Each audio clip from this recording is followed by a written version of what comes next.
নমস্কার, আমি অনন্যা। আবারও চলে এসেছি আমার রান্নাঘরে। আশা করি সবাই ভালো আছেন, সুস্থ আছেন। আমি একটা এই বাঁধাকপির বড়া দেখাবো। সন্ধ্যার সময় বাচ্চারা অনেক বিরক্ত করে অনেক সময় খাওয়ার জন্য। এই শর্টকাটে কিছু যদি করে দেওয়া যায় তাহলে ভালোই হয়। এরকম একটা বাঁধাকপির একটা বড়া রেসিপি নিয়েই চলে এসেছি।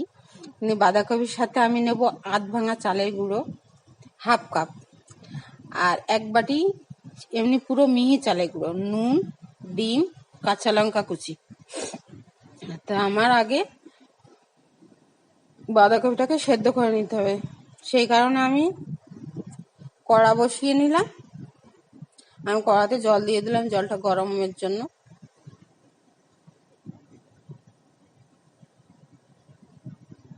আমি বাঁধাকপিগুলো ধুয়ে নিয়েছিলাম, বাঁধাকপিগুলো আমি এবার দিয়ে দেবো যাতে সেদ্ধ হয়।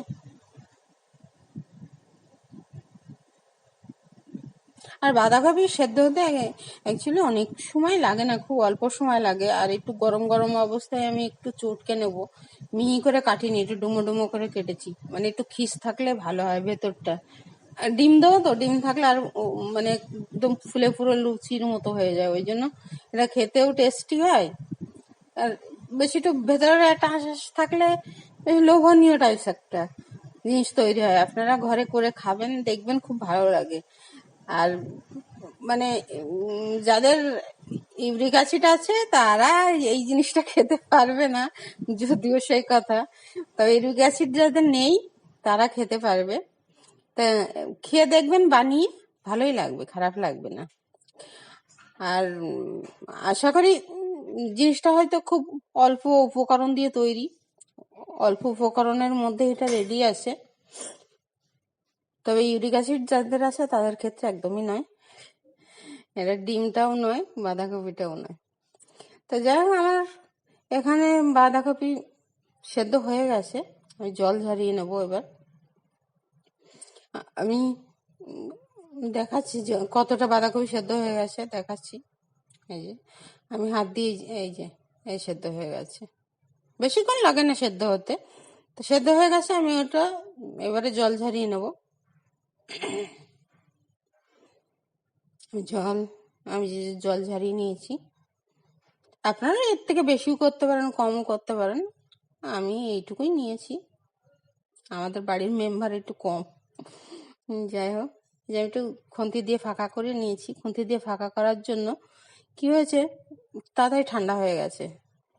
একটু উষ্ণ গরম থাকবে, না হলে একদম শক্ত হয়ে যাবে, চটকানো যাবে না। এই যে আমি একটুখানি হালকাভাবে চটকে নিয়েছি, মানে একটু খিসখিস থাকবে সেই চটকানো অবস্থায়। আমি দেখো এখান থেকে এক ফোঁটা জল ফেলিনি, জলটা যে চটকানো যে জলটা নিচে সেই জলটা রয়ে গেছে। এই যে আমি হাফ কাপ যে চালের খিসটা নিয়েছি, এটা মিক্সিতেই করা, চেলে নিয়েছি গুঁড়োটা, আর খিসটা রেখে দিয়েছিলাম। এই খিসটা দেব পুরো মুচমুচে হওয়ার জন্য। এই খিসটা আমি দেব, এই দেখাচ্ছি, এটা আমার হাফ কাপ, পুরো হাফ কাপ আমি এই খিসটা দেবো। আমি আগে অল্প অল্প করে ঢালছি আর মিশিয়ে নিচ্ছি, কিন্তু বেশি লাগে না, একটু জল থাকে তো খুব তাড়াতাড়ি মাখা হয়ে যায়, কোনো অসুবিধা হয় না। এবারে দেখালাম আমার ওই কাঁচা লঙ্কা কুচিটা আছে, আমি এতে দিয়ে দেবো। আপনারা যে যেমন ঝাল খাবেন তেমনটাই দিয়ে নেবেন। আর আমি এখানে স্বাদ মতো নুন দিয়ে দিচ্ছি, আপনারা স্বাদ মতো নুন দিয়ে দেবেন, এর থেকে বেশিও করতে পারেন। আমি যে কমই করছি, কারণ আমি বললাম বাড়ির মেম্বার কম।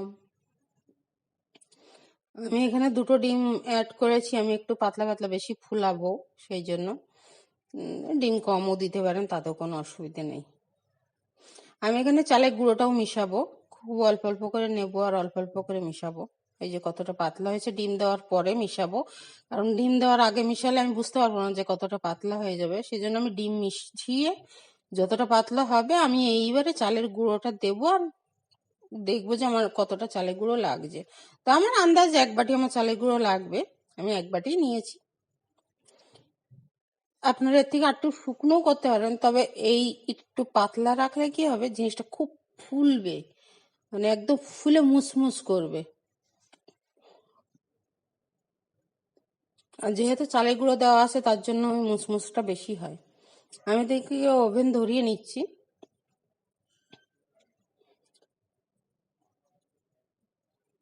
আমার ওভেনটা গরম হয়ে গেছে, আমি তেল দেবো এবারে।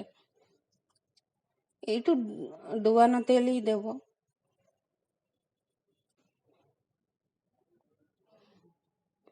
আমি এবারে তেল দিয়ে দিচ্ছি, একটু ডুবানো তেলই দেব। ডুবানো তেল দিলে বেশি বেশি ফুলে ফুলে উঠবে। এটা পোড়া পোড়া পোড়া তেলটা নষ্টও হয় না, অন্য কিছু করে নিলে হয়ে যায়। পোড়া তেলটা আলাদাভাবে এরকম বড়া ভাজি। আমি যেহেতু পাতলা রেখেছি, এই পাতলার জন্য যে এরকম ভাবে আমাকে দিতে হবে, না হলে হবে না কিন্তু। আমাকে এরকম সাবধানেই দিতে হবে। আর এইটা পুরো ফুলে পুরো টোপর হয়ে উঠবে। ডিম দেওয়া আছে, আর মুচমুচে হবে কিন্তু অ্যাকচুয়ালি চালে গুঁড়োর জন্য মুসমুসটা করবে। আর ডিম দেওয়ার জন্য ওরকম ফুলে টোপর হয়ে যাবে, দেখতে খুব সুন্দর লাগে। যদিও এখন এই প্রচন্ড গরমের মধ্যে ভালোই লাগছিল না, তাও একটা সন্ধ্যের সময় কি খাবে কি খাবে এটাই বানালাম, আর কি করব।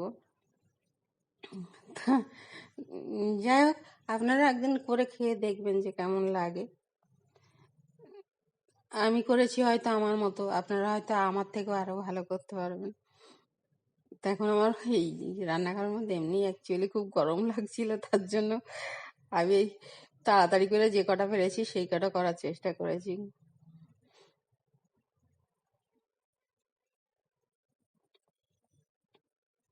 দেখেছেন, দেখাচ্ছি কিরকম টোপর টোপর হয়ে গেছে,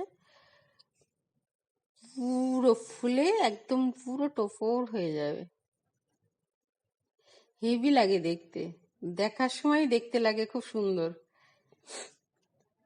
আমাদের সুন্দর হয়েছে। যারা আমার ইয়ে থেকে দেখছেন তারা সাবস্ক্রাইব করবেন, এবং যারা ফেসবুক থেকে দেখছেন তারা ফলো করবেন। Thank you.